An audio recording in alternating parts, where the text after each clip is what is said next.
Hey guys, Bloody Vintage, just doing a few videos here. I wanted to show you some of the flashlight options you could have for different periods of the US Army, okay?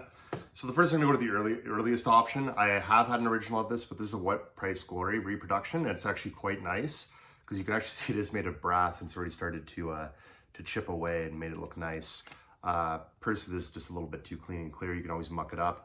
Light works nice, actually has really good reach. Happy with that. Very heavy, especially with the big batteries inside. So this is what they call a TL-122A, okay? So that's gonna be the first one that ever came out. You'll see this all through World War II, from start to end with the Americans and also the British. You'll see get their hands on it. Later they went to a larger looking one like this, okay? So you see it's just a little bit taller, a little bit larger. This is, I guess, trying to find my other one. Okay, now that I know that is missing. Okay, anyways, this is actually a TL-122D. This designed in 44, used in 45, used in 45, not really. The only reason I have these is because I can reenact with these and use them and not worry about losing them. And I've actually taken out the extra piece of housing that I'll show you in a minute to make it look more like a TL-122B or TL-122C, which were basically exactly this, but with a little bit of a different bottom. And again, the short top. The D shouldn't have the short top, it should have an extension. I'll show you that. Again, just showing you some detail there of all the markings. Okay, now we're gonna get right into to Vietnam.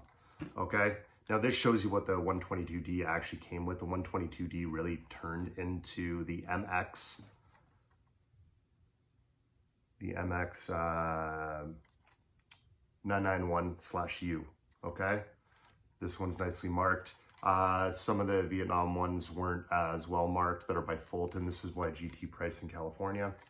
As you can see, the purpose of the extra housing is to put on your different lenses.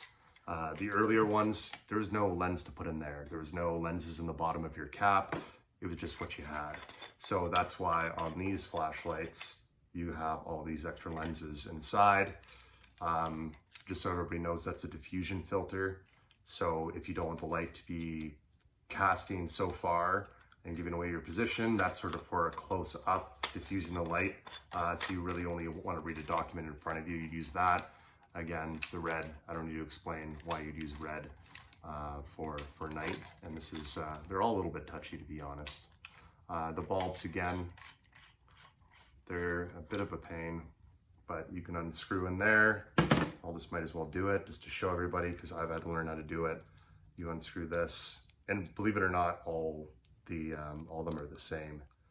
And it's a little bulb. I've replaced this one with an LED, but I probably have some of my originals up here. That is more of an original bulb. Again, just with a little piece on the bottom. You can get the LED ones off Amazon. They just don't cast as far. They're more for, you know, up close lighting in your tent, etc., rather than searching through the forest.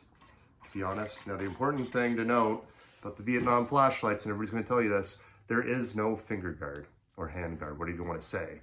Now, the reason they probably added that is you're walking along and you bump it and your light goes on, gives away your position.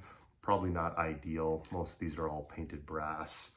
Also with the TLs, the early ones, there was a bunch of different switches. There's a bunch of civilian copies. There was French, post-war ones. So all these markings varied, this varied.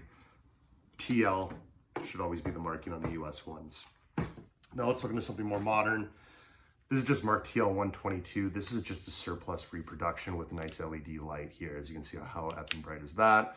I actually like to use this the most because it gets the most range, but it is really a copy of what came out after Vietnam, or really like I think in the early 70s, 72, you get a finger guard there. You add that, it's a lot nicer, and same thing, you have a hanger added. The Vietnam also had the hanger, whereas the World War II ones did not. I won't complicate too much about how to do this, but you know, it's It's like any flashlight. You have D batteries in the bottom. Use whatever you want. These are all just taking D batteries I got from the store. Even I had an original TL-122A and used original batteries on it, got it working. Unfortunately, it was just too perfect and pristine to use in the field. So I opted to make this my field flashlight. I think that's pretty much it. I got some other TL-122 Ds here as well for reenacting. I can lend it to my group and things like that. They're really good to have, and a bunch of different makers. I have Niagara, okay. I have GTS. I wonder if that's, maybe a GT price, I'm not sure. Another one, Bright Star. There's a really good guide. I think it's like a French website that does stuff about paratroopers. They talk about all the different flashlights you can use. And as well, you actually would see British paratroopers using these from time to time in some photos. Again, whether it's common practice, I don't know. Anyways, that's flashlights. Unfortunately, I don't have my British ones anymore. I've sold them all, but you can check out my Bloody Vintage TikTok, and I have a video on there about the British handheld flash torch.